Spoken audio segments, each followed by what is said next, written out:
What we do have power and control over is how we show up, how we interact with our neighbors, our community, our family, the people we work with. That's where we have the power to be who we want to be and be the change that we want to see. So if we don't like people arguing, we can take it upon ourselves to figure out conflict resolution best practices. If we don't like how people speak to each other, we can take it upon ourselves to work on our communication or, just be decent to each other. And that's the space where we have control. Welcome to It Gets Late Early. I'm really excited about who I have here with me today. I have Hanan Harb Sahourieh, and she is the author of a very cool book, no pun intended, actually kind of intended, called Everybody Be Cool. And she also is hey, look at that mug. For those of you watching on YouTube, she's got a branded mug and it is pretty rad. So she also works as a learning and marketing content strategist. So she works in consulting in that regard. So welcome to the show, Hanan. Thank you for having me. I'm so excited to be here. Yeah, well, I think the fact is we all really want to be cool. We're all striving to be cool. We have been since we were kids. And, now our playground is the workplace. So I'm glad you're here to instruct us on how we can be cool. And I'm kind of tongue in cheek on that because, of course, your everybody be cool mentality is not really all about being the cool kid, but about being kind of a decent human, just to kind of sum it up. But why don't you kick off by telling us why you wrote this book and who it's really for? So I wrote this book. It was kind of a perfect storm of the stars aligning. I was an English lit major back in the day. What's up, English? What's up? Me too. Nice. All the cool kids. So it was something that, I thought about at that point, like, should I pursue this? And then at that time, publishing was very gate kept. I was in Buffalo, New York. I think there were like 3 publishing houses. And I just said, let me get a job, get some health insurance. So that's what got me into the corporate, just got to make those logical decisions. I interned at a newspaper, but, never really pursued it more than kind of summer help after college in that regard. So I became a technical writer. Then I moved out to California and had different jobs in marketing and learning and, over 20 years of experience. And I had a lot of opinions, to quote Mean Girls, have a lot of feelings. And when I was laid off last summer, I thought, here's my chance. I can I naively thought I'm going to just churn out this book and then, while I'm looking for jobs and then go on to the next project, you get into hustle mode and wanting to, figure out a solution for yourself when you get laid off.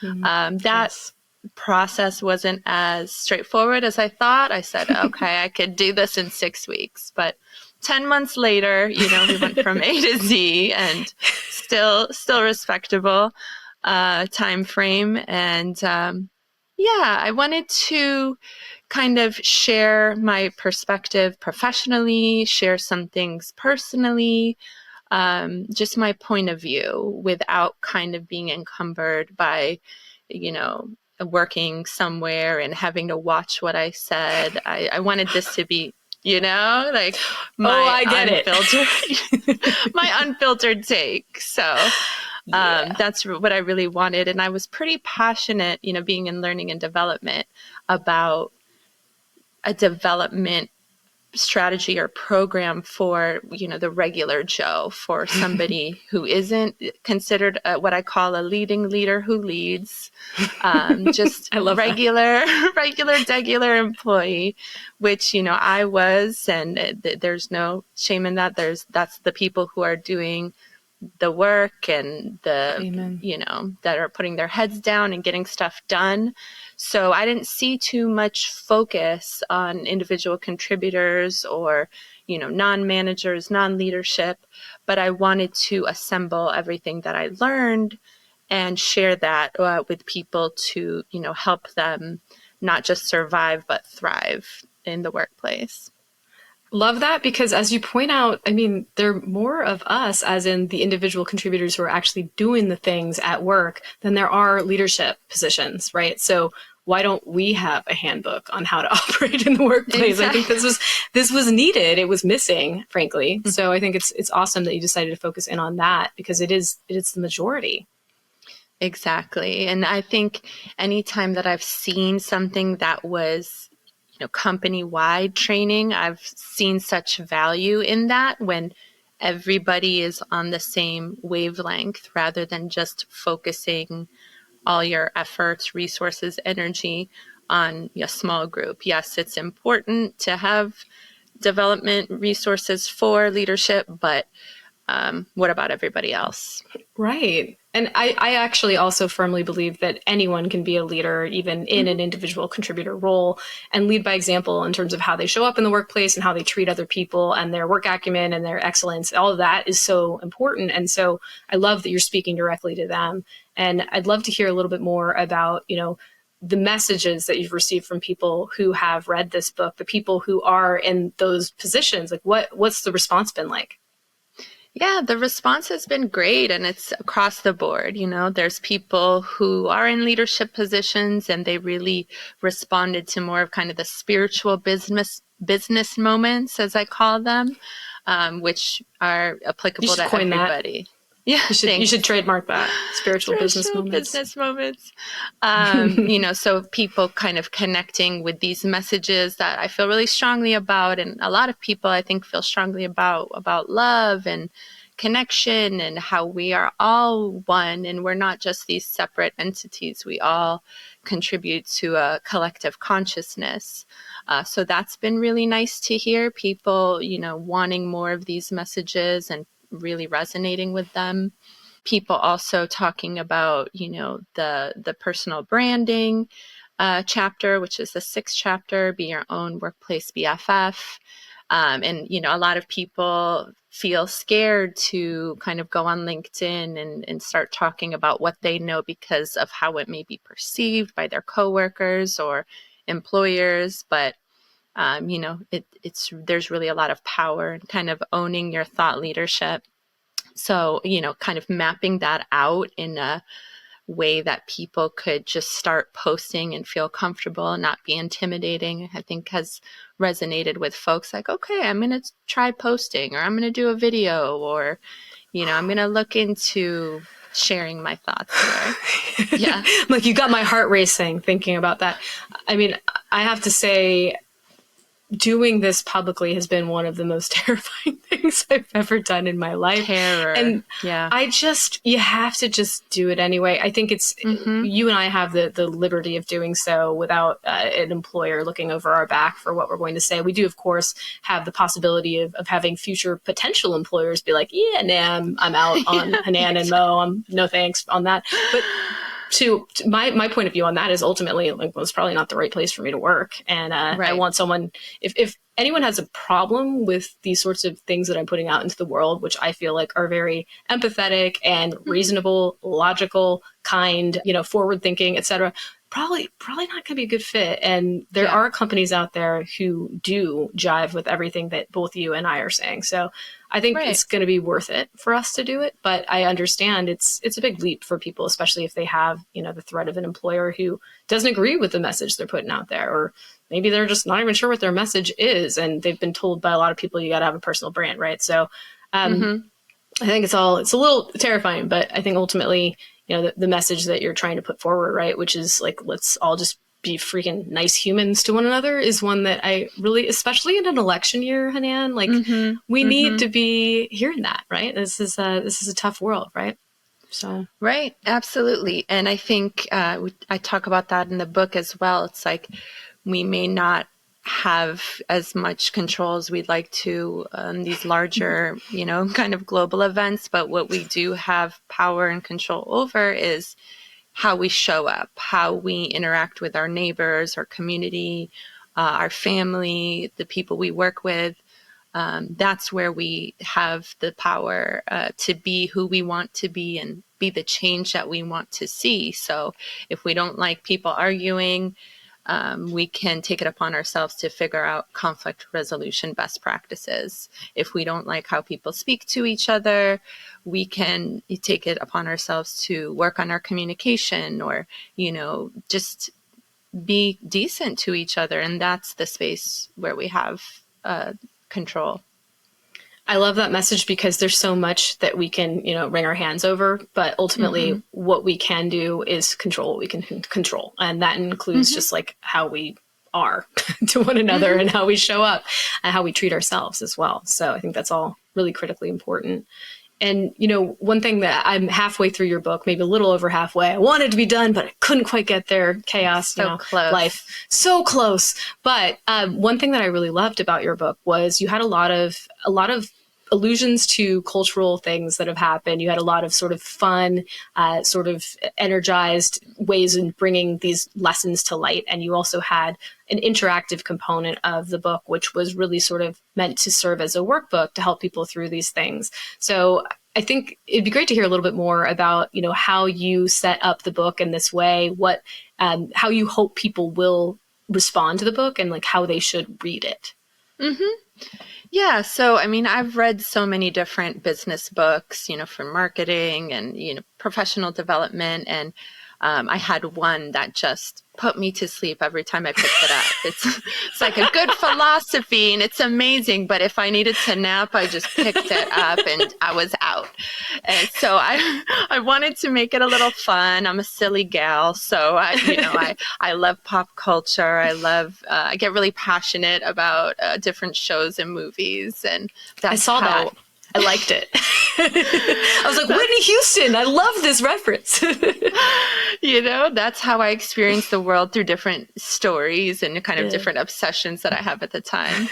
I talk about things like The Sopranos and Succession and, things that formed my awareness of, this is the workplace, or group dynamics, because I'm really fascinated with group dynamics and how things change. So we, explore some situations in media that, like Game of Thrones, like if you've ever worked at a company with a lot of politics, it can feel like that. Never.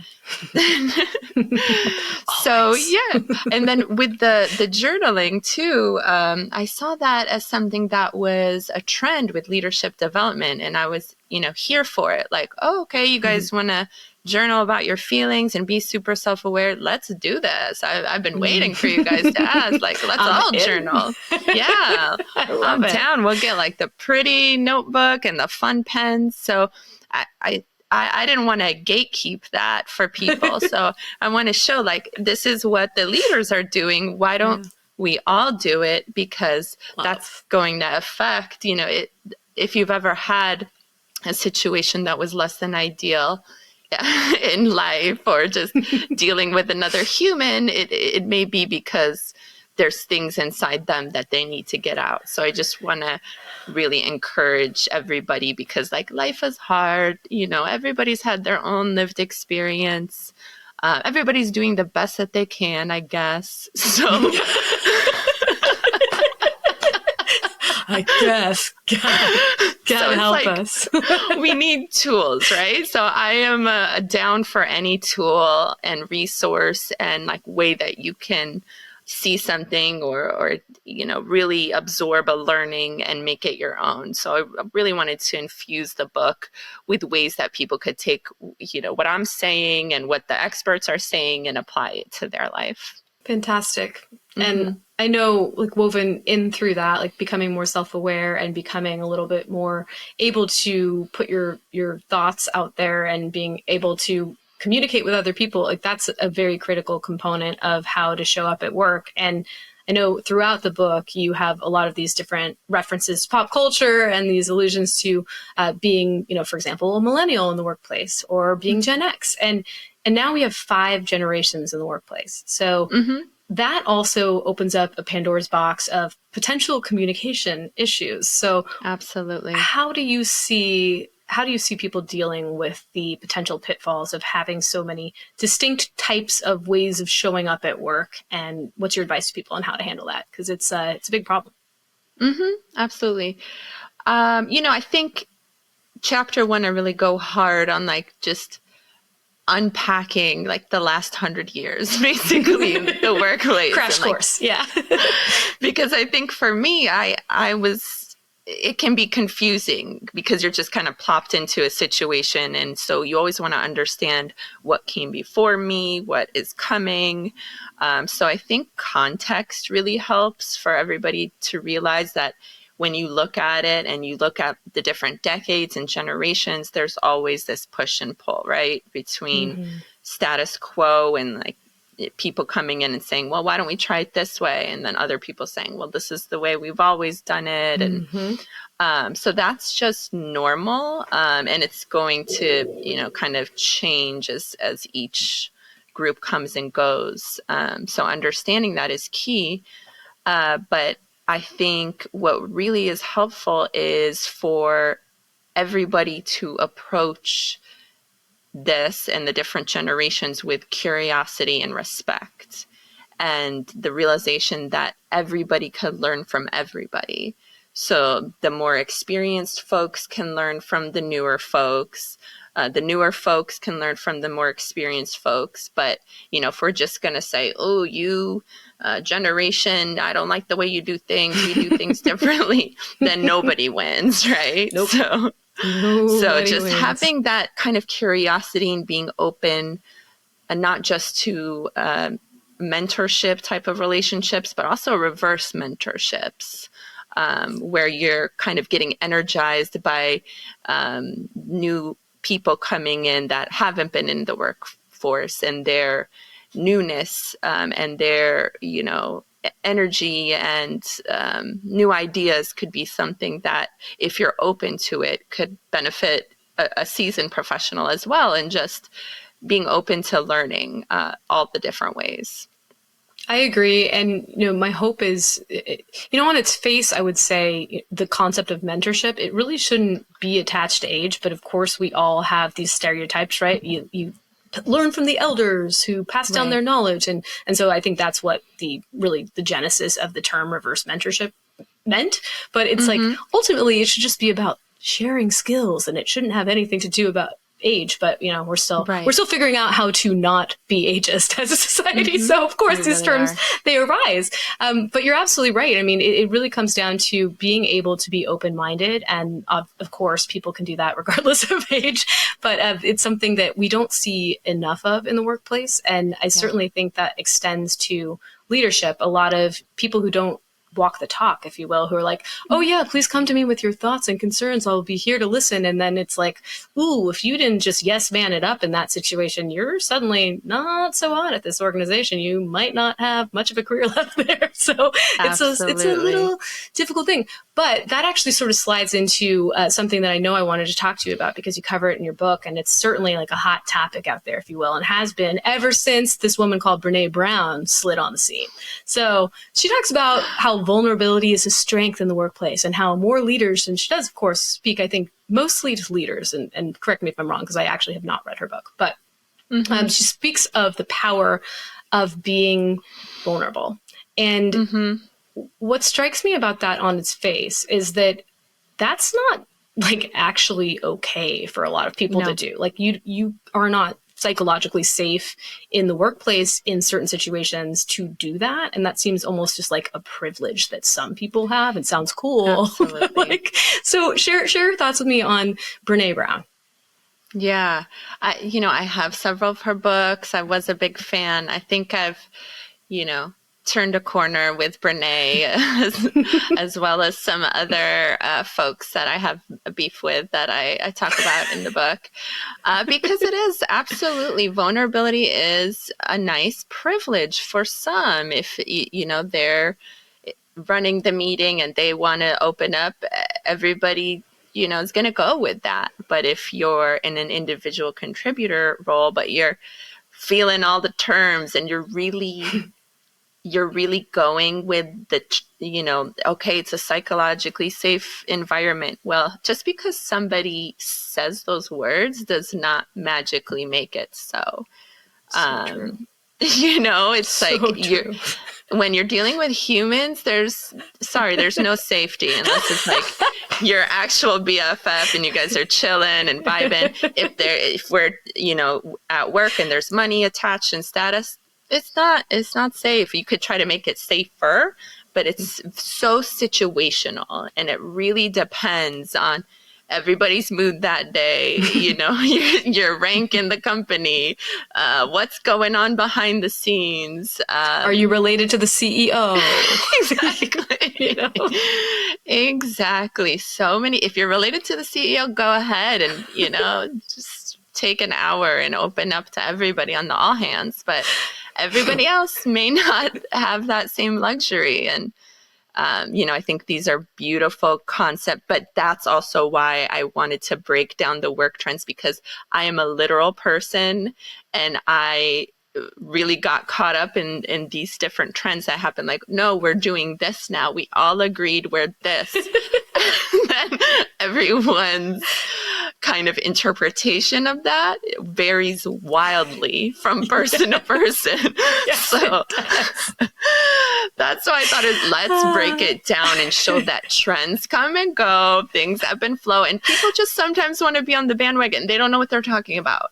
No, they don't. Yeah, you're so right. It means very different things to very different people. And I mean, you think about the concept of bringing your authentic self to work, which I'm like, yeah, that'd be cool. But in some cases, you really shouldn't. Like, Absolutely. I don't need to know that you are hella hungover today and slept through your first 3 meetings. You probably shouldn't say that.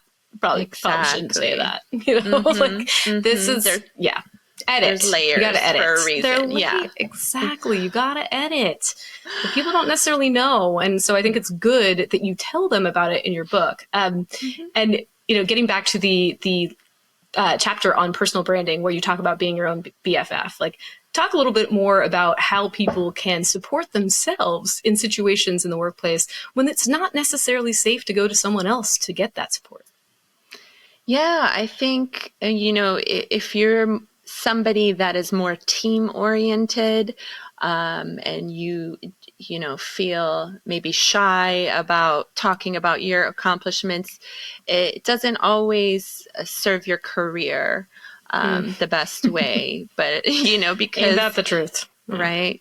I had this silly notion that if I just put my head down and do the work, it'll get recognized. And I was telling somebody that, and they just laughed at me. They're like, why would you ever think that? I'm like, I don't know. And it does have something to do with school. And in school was one way, then you go to the workplace and it's something very different. Oh my gosh, that's so true. Right. So it's like you're used to kind of showing up one way in school, and then you're just plopped into this workplace with its own set of rules and dynamics. And then you go into a new workplace, and there's like a lot of orientation that needs to happen and confusion. So, the beauty of aging, good thing about aging, is you get more comfortable in your skin and less scared. And I know I was operating from like confusion and fear a lot. I didn't want to rock the boat. I just wanted to, get along with everybody. But I think what you can do, there's a lot of power in platforms like LinkedIn, where it's good for your company if you're showing what a rock star you are. It looks good for the company. I follow a lot of people that are currently working for different companies, and I'm very impressed with their knowledge in recruiting or technology or marketing or whatever it may be. And so you're actually an asset to your company by showing your thought leadership. So that's a win-win. And then there's platforms like independent publishing where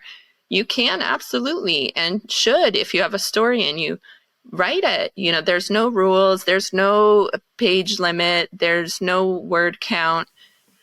This is like your space to, if you have something inside of you, you can get it out. So I tell people that just to kind of combat the fear. I know there's a lot of layoffs going on. So just to feel like, well, if you get laid off, yeah, it's scary. And yeah, you're going to have to, try to get your ducks in a row. But this could be your chance to look into these different things and these different ways to pivot and share something of yourself that you were probably just too focused in your 9 to 5 that you didn't really have the energy to do both. So that could be something that makes it less scary or painful. It gives you more ownership and empowers you if something were to happen in your career. It's like a plan B. I think, sadly, so many of us need to be focused on plan B right now, but also silver lining of that, as often happens in the downturn, is there's increased innovation. And I think this is going to be, this great tech layoff situation is going to end up heralding in brand new, very cool companies that hopefully do good stuff, as well as a lot of people who start going it alone or want to create their own platform and do something just totally independent. And so I'm glad you brought that up, because I think we're about to see just a ton of, even early career pivoters, right? Where they're just going to shift out of the corporate world because it's not the safety net that we all imagined it would be. It's not the safety net that it was a generation ago. And, it's even hard for me to talk to people in my family who are older and have been a part of the last sort of generation working world. And it's hard for them to understand what's happening, but it is real. We do not have 30, 40-year careers at the same company and get a gold watch and a pension at the end of the year. But at the end of the time, it just doesn't happen. So there's a need to shift into this new realm. And so talking through, I think we'll have a lot of new authors. So take me through why you decided to go the route of independent publishing and what that has awarded you. Because I think there are a lot of people who might follow in your footsteps.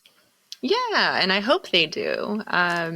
So I guess independent publishing is great because it's open to everybody. It's not one of these things where you have to come up with a proposal, send it off, wait. I didn't have the patience to wait for that. I just, I was on a timeline. I wanted to get going, get cracking, figure out the website myself, like marketing girl, I'll figure anything out.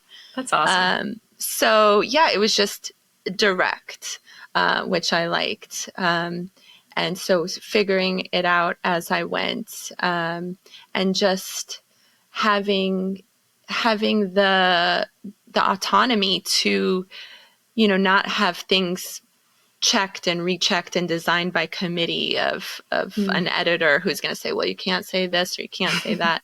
Even though I did have an editor, that very graciously bounced ideas off with me. That was, she wasn't telling me not to say anything. It was just more about the, making the book better, which I recommend too. You never want to go it 100% alone. You want, a focus group, and you want eyes on it before you hit publish, and dot your I's and cross your T's and all that. But if you're leading it, which I had experience in, but there's so many talented people like we're connected with on LinkedIn that are book coaches and ghostwriters. And so you have resources available to you if it's all too daunting, which it's a lot. It's a good amount, but it's a spectrum too of what, are you able to afford some resources? Great. If you're not, you can just get scrappy, and it depends, But I just went, I'm going to do it all myself. I'm going to do the graphics. I'm going to do the formatting. I'm going to do the publicizing. And so it's been a lot, but it's been really, really satisfying. Well, and I think whatever you end up doing next, right? Whether you become a full-time author, you go in-house somewhere, you have your own consultancy, this experience is going to make you that much better at whatever comes next, right? Because you have taken something start to finish, soup to nuts, you've done it on your own. Of course, you've outsourced a little bit to help you get through, because we have to know like what our strengths are and when we need a little bit of help, right? Like the power of a team that extends to someone doing something on their own. For example, I do not produce this podcast because A, it would not exist, and B, it would sound horrendous and I'd be embarrassed about it. So, right. Know your lane, know your area of expertise, and right? Like do that. So, but I think it's going to lend itself so much to just an enhanced experience of whatever it is that you do next. And so that's, I think, pretty cool that you can take that with you. Thanks. Yeah, I think so. I remember maybe 2 years ago or 3 years ago, two of the biggest skills they were looking for in the workforce were adaptability and flexibility. So I think that's key as things are constantly evolving, and, we have to just be nimble and agile and keep kind of responding to what's happening, and just evolving our skills to adapt to the circumstances. And also on that point, your book, you talk through communication strategies, conflict resolution, all of that. And I think that's going to become probably increasingly important as people start to shift into more of a gig economy type world. I mean, the writing's on the wall. I mean, traditional employment is something that is on the decline. And so I think it will be quite likely we will see a lot more sort of short stints, sort of consulting type arrangements with companies. And so even more so, we need to have that adaptability, that flexibility, that sort of way of showing up that enables us to get things done, create connections with people even more quickly than we do in the traditional workplace, right? Because you're shifting all the time. Right. Yeah. I think it was Gardner that had a report about the 9 trends of the workplace. And one of them was conflict resolution for managers. But it's interesting that they said it's a new skill, because it's been around for a while, but whatever gets a job done. So that's huge, because, I've always said, and I think I was really surprised in the workplace of how emotional it is. I always thought, and a lot of my assumptions were based on media and like 9 to 5 and Office Space and all these things. I thought it was more just technical and spreadsheets and my technical skills, but TPS reports. TPS. Good one. I thought it was more about that, but it's really just about everything else, all the power skills, as they're called, or they used to be known as soft skills, but I think power skills is more apt. Just Amen. Humans dealing with humans and just the different things that come up and the different stress and deadlines and, everybody's lives kind of bumping into each other. So I think that's going to be the real differentiator as, tech keeps teching and tech's good tech. It's the only thing we have against the robots is just to keep humanizing ourselves before they can catch up. Oh, it's a weird world out there. So weird. I can't. And one other thing too, if I could add, coaching is a big thing too. And I interviewed a lot of coaches, and I'm a big fan of coaching. And I think workplaces are seeing a lot of increase in productivity, increase in morale by adapting a coaching culture. And it's also, on Udemy, I saw there was a 200% increase in coaching skills that people have. So to be able to help develop other people in the workplace, to kind of, I've seen a lot of manager as coach models. I think this is really taking all those power skills and really upskilling not just the people, but the organizations that are going to last in this turbulent landscape, because you have a culture that's based on evolving and growing and navigating complex challenges. Yeah, for sure. And I love the shift to power skills from soft skills, because like you, I think soft skills are the hardest of all for a lot of people, and it doesn't give them their due. And I think they're actually going to be increasing in terms of their importance with the advent of the robot generation coming at us, right? So being human is what we got. So being able to be a good one is important. But I also love what you said about the sort of coaching emphasis at these organizations. And I've seen that too. I've seen they've actually been pulling actual coaches in to work with people throughout their leadership ranks. And what I'd love to see is them doing that with rank and file, just individual contributor type people too, because why shouldn't they get that as well? So maybe your book can help inspire that revolution. Absolutely. I mean, Let's I hope. was lucky enough to have one in my organization too. And I was just a normal, and that's that's what inspired me to really love coaching, and I got a lot of benefit out of it in my life, and it actually turned into a program at that organization that still Oh, exists to wow. this day for new parents. And it just giving them access to a coach, it's 12 sessions, and it took people's life satisfaction from as low as 2 out of 10 to as high as 8 out of 10. So it quadrupled Dang. people's life sat just to have another human being with these skills to talk Oh to my them and to gosh. say, this is, just to get it out of how hard it was, moms, dads, everybody across the board, just giving them, acknowledging that caregiving and becoming a parent was such a life shift.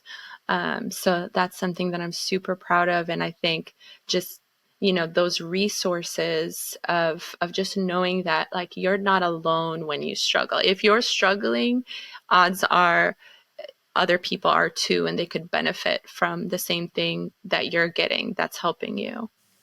That's so huge. And when people feel supported by their organization and by others around them, they stay. And, companies are all hoping that people will not just bounce, right? And Right. stick around a while, have some tenure. And so I think, companies that actually care about that would be well advised to actually employ some sort of a support group, a coaching program, something like that. And it's going to pay off for them in spades, I would think. Because let me tell you, when I felt supported in the workplace, by my managers or by the organization at large, I gave them so much more than I otherwise would have, because Right. I felt like they got it and they cared. Mm-hmm. And there's an argument to be made that ultimately at the end of the day, we're kind of just a number on a spreadsheet if you want to be cynical about it. But while you're there, that feeling matters and it carries a Right. ton of weight. And it's like you said, the workplace, we can't just pull emotions out of it. We're human, right? We come to the Mm-hmm. workplace, our whole authentic, shitty selves were there. And how much of it we decide to show is up to each one of us. But, we all have these shared experiences and realities. And I think it's super powerful in order to unleash that sort of communication about those topics and just really get real about some of this stuff in a safe environment, which coaching, of course, one-on-one is. So that's, Absolutely. private stuff, thankfully. At least I hope it is. Mm-hmm. Mm-hmm. Employers, they can't. The coach will be like, well, Susie didn't like your meeting last week because, no, You never know, but I mean, you hopefully do not. never know. You're right. Maybe that would happen. Oh my God, that's a terrifying thought. But yeah, I mean, all of these programs that support employees, they're important and they're empowering and they're impactful. So Right. love that you had a Yeah. hand in creating that at an organization of yours. Yeah, it was exciting. It's anytime you can improve somebody's life, I think it doesn't get better than that. I mean, what else is there? Yeah. Probably some people would say there's making money and stuff, but Yeah, I'm good with too. you on that. With you on your perspective, I align with you. It's like, how about we just show up and be good people, and then also do you And can then the do money will both, come. right? Yes. You can There's do ROI both. in kindness. There is. Yeah. God damn it. God damn it. We're gonna keep it positive, channeling positivity.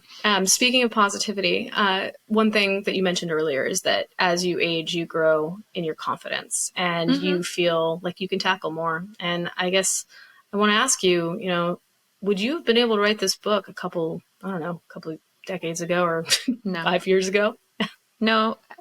I mean, I had some different ideas, but I think that's the beauty of living life and getting older is you have more wisdom, and you could share okay, this is what I would tell my younger self if I could give my younger self a handbook and kind of help them out. And that's kind of the space that I was coming from. My younger self, probably would have still talked about all the books I read that I was passionate about and still came hard for Ayn Rand because we've had beef with her for 2 decades because we don't want a dog-eat-dog situation. That's just weird and creepy and gross. It totally is. but, all the other nuance and lived experience. And I think being a mother, shaped my worldview so much and my work experience so much, and just being a working mom and navigating Did you lean that. in? Did you lean in hard? How hard did you lean in?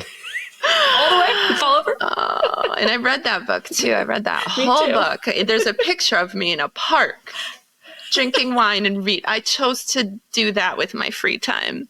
And I was just like, okay, lady. Okay.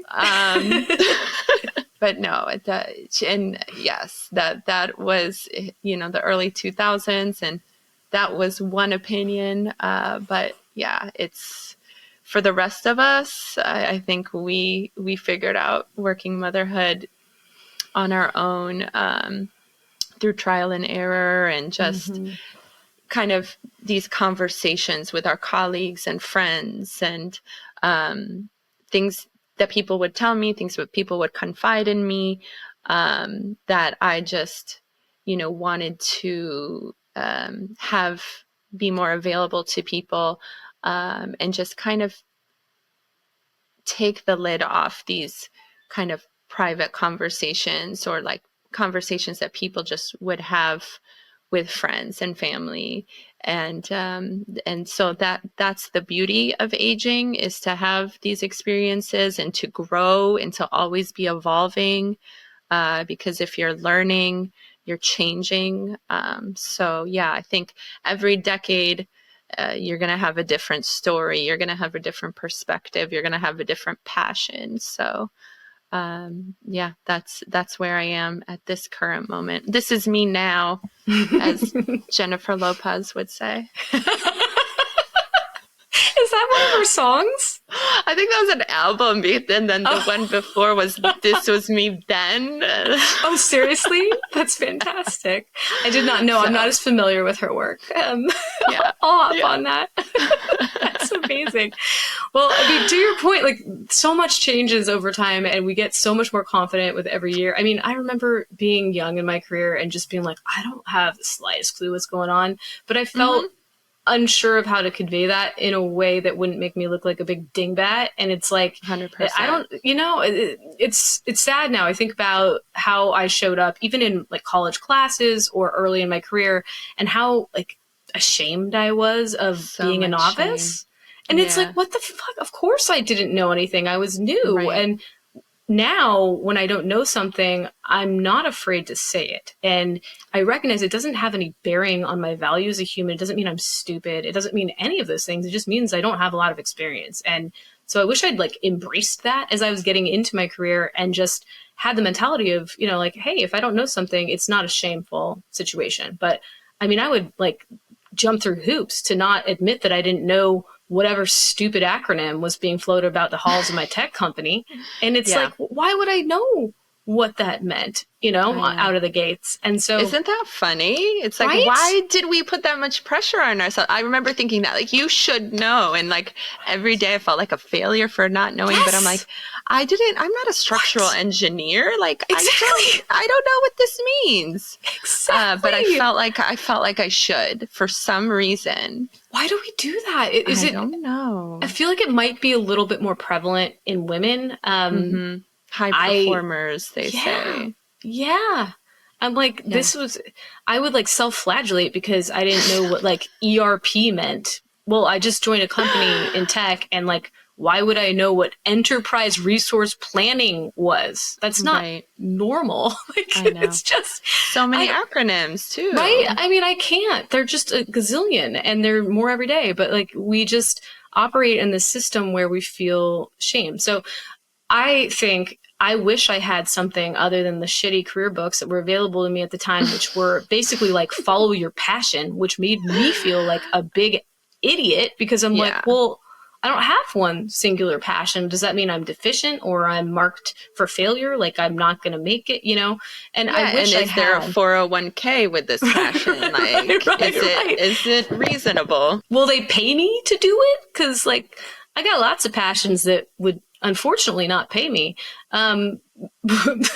So yeah, I just wish that people could be set up to succeed and really get kind of a reasonable take of what the workplace will be like and how they should show up, which essentially is what your book is, which I think is pretty cool. So let's hand all the new grads and people who are shifting and want to learn about how work really is. Let's hand them your book. I think that would be a benefit. Thank you. I think so. And hopefully it'll cut down on that self-flagellation, which is a great phrase, by the way.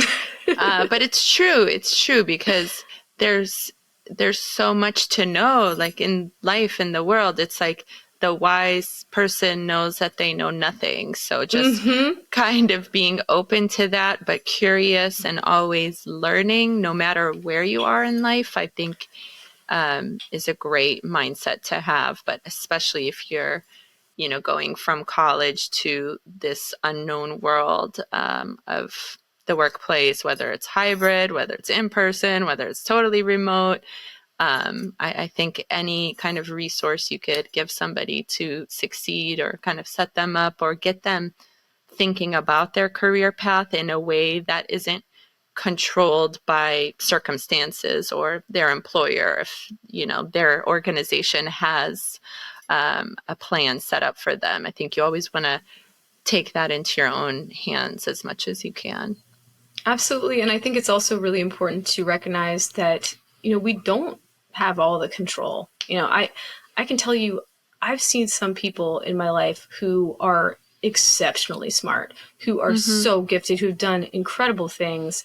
And, even had conversations with some of these people about how career progression had been like halted for this. I have one person in mind, but there are more than just one.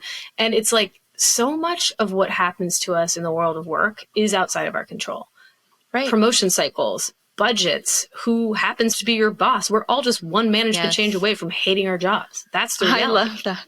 It's so true. I saw you posted that. Yeah, that it is so true because it's so like, it's how somebody perceives you.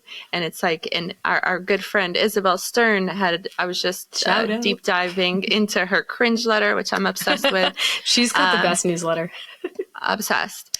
And she was just talking about how, she was barely tolerated in certain spaces. So she took herself out of those spaces and just is more leaning into who she is and kind of unbranding herself and just being true to her. And I think that's so true because you're always going to be the same person. Yes, you can work on your skills. You could be open to learning and growing, but sometimes you'll be put in one situation and people totally get it and are there for you and support you. And you'd be put in another situation and they're just like, boo, tomato, tomato. Right. So true.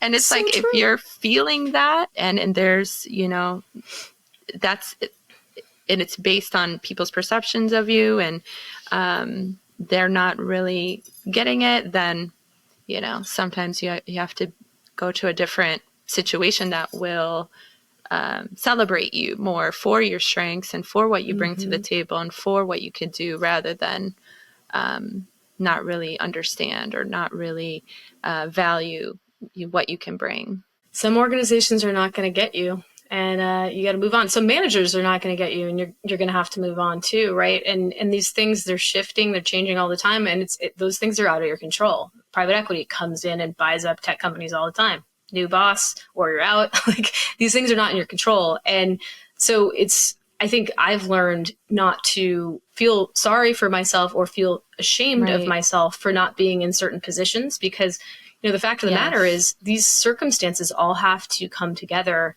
in like the good kind of, how they talk about airplane disasters with like the Swiss cheese concept where all these things have to like line up perfectly for something to go wrong. In the same way, all these things have to line up perfectly for things to go right. And, you might be poised for a promotion, but then your boss leaves the company. I mean, that's happened to me before. And you're like, crap, now I have to go like re-ingratiate myself with this new person and get them to know me, like prove myself over and over again. And it sets a timeline back. Maybe that person came in and they have someone that they've worked with in the past that they want to put in the position you had sought. Like these things happen all the time.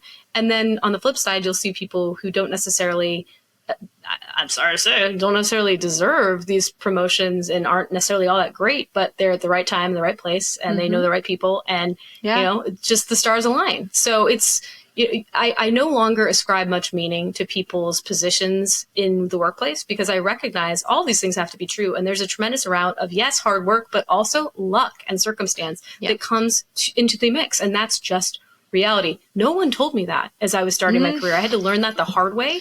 Yes. And I felt horrible. I was like, why am I not doing as well as, such and such person? Or, why can't I be at this level yet? And it's again, like, no one describes to you that this is just the way the world works. And I exactly. That it's not necessarily a meritocracy. No. That it's just kind of arbitrary and subjective. And you write about this in the book. It's if your manager likes your face. And your manager doesn't like your face, can't really do much about it. I remember that part. I was like, oh my gosh. So it's like, if that's the situation, that you take your face somewhere else. And that's the thing. Sorry, it sounds so funny, but you're right. It's hilarious. And I would joke, this is the funny thing about, writing the book. I think there's such power in words, because when something kind of traumatic would happen, I'd say, oh, it's just fodder for the book. I love that. And I was putting it out there in the universe. But so I always had in the back of my mind, like, gotta write a book one day. I've got to write a book about all this, because it has to be for something other than trauma bonding with your coworkers, which is, 10 out of 10. That's legit. Chef's kiss. Highly recommend. Yeah. Highly recommend. Because, some of these people are still, I'm very close with to this day. And there's nothing like a coworker turned bestie. Love them. And that's what I love too about Gen Z. I think they get a bad rap. I love the kids. You keep me young, as the mom from Mean Girls said. And they're coming. They're taking the workforce by 2030. 30% of the workforce is going to be Gen Z. So they're going to be, the norm, rather than. And then we're going to be talking about Gen Alpha, our kids. They're coming. They're coming. And, how they're going to come with their own new ideas. So it's this ever-evolving, ever-changing landscape. It's just about what can we do to make it less painful, and to not get our heart and soul intertwined in it so much, where we're like, oh, they don't like me, I'm a bad person, right? Or they don't want to give me the next thing, or put me in the program of the people who are cool. And so it's just like, it's okay, buddy. Sometimes it hits, sometimes it doesn't hit, but either way, you know that you're worthy and that you have value regardless of the circumstances around you. Yeah, I think that would actually really help everyone. And we're going to have a big mix of generations in the workplace. I mean, they're going to be 25% or more people over age 55, I think, like now, basically. I have to check my stats. But it's, there's a big mix, big chunks of people across these generations, and the companies that are going to win are going to figure out how to make them all work well together. Right. Period. That story. And they're going to be more innovative. Box. Yeah, absolutely. It's important. We learn in kindergarten. Apparently, we need to be taught again and again and again. So, such is humanity. So, but yeah, I love early education. Yes, we need to bring it to the tech companies. Often look like kindergarten, so why not bring the same concepts in while you sit on the beanbag chair and shoot someone with a Nerf gun? Exactly. Why not? Exactly. Well, I think your book is super fun and has a lot of concepts that are really important and relatable and can be really helpful to people regardless of the stage of their careers. So if people want to go and get this book or hear more from you, or perhaps bring you into their organizations to help, where can they do all that? On my website, everybody-be-cool. And I'm on LinkedIn. You can find me there, connect with me there. The book is available on Amazon, barnesandnoble.com, Ingram Spark, a bunch of other sites. But yeah, those are the best ways. And I would love to connect. Amazing. Well, I hope everybody learns how to be way cooler at work, because let me tell you, based on some of the stuff I've seen, they're going to need these lessons. So it's going to help everybody lift. A rising tide lifts all boats. Isn't that the saying? Ooh, Right? yes. That's Yeah. a good one. Is that an appropriate idiom for this? I'm like, does it work? Does it land? It works. I like it. Perfect. Cool. Thank you so much for being here. This was such a delight, and I'm so happy that we had a chance to connect and do this. Thank you so much. I appreciate you and everything that you do and your perspective, and you're just the coolest. Oh, thank you. Coming from you, that is high praise, so I'll pay you later. Okay, perfect. I'll give you my Venmo at the end. Perfect. Actually, everyone, our Venmos will be attached at the end of the show notes. You can just pay us. Tips We're cool accepted. Tips accepted. You're welcome. Awesome. Thanks so much, Hanan. Thank you. Take care.